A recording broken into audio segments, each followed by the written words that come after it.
তুই প্রায় 6 মাস ধরে সম্পর্কে আছিস নীলের সাথে। তোদের সম্পর্কের এখনো কোনো নাম হয়ে উঠল না। আরে নাম দিয়ে কি হবে রে? তাছাড়া আমরা পুরো সময়টা তো একসাথে থাকি। নাম দিলে প্রত্যাশা বাড়ে, আর প্রত্যাশা বাড়লে আবার অশান্তি শুরু হয়।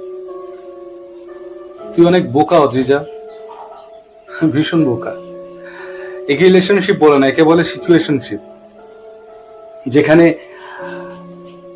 একজন দিনের পর দিন ভালোবেসে যায় আর অন্যজন ভালো থাকার জন্য থাকতে চায়। শেষে যে ভালোবাসে তাকে ভীষণভাবে আঘাত পেতে হয়। আরে না রে, ও ঠিকই বললে যাবে। ও হয়তো মুখে স্বীকার করে না, কিন্তু মনে মনেও আমাকেই চায়।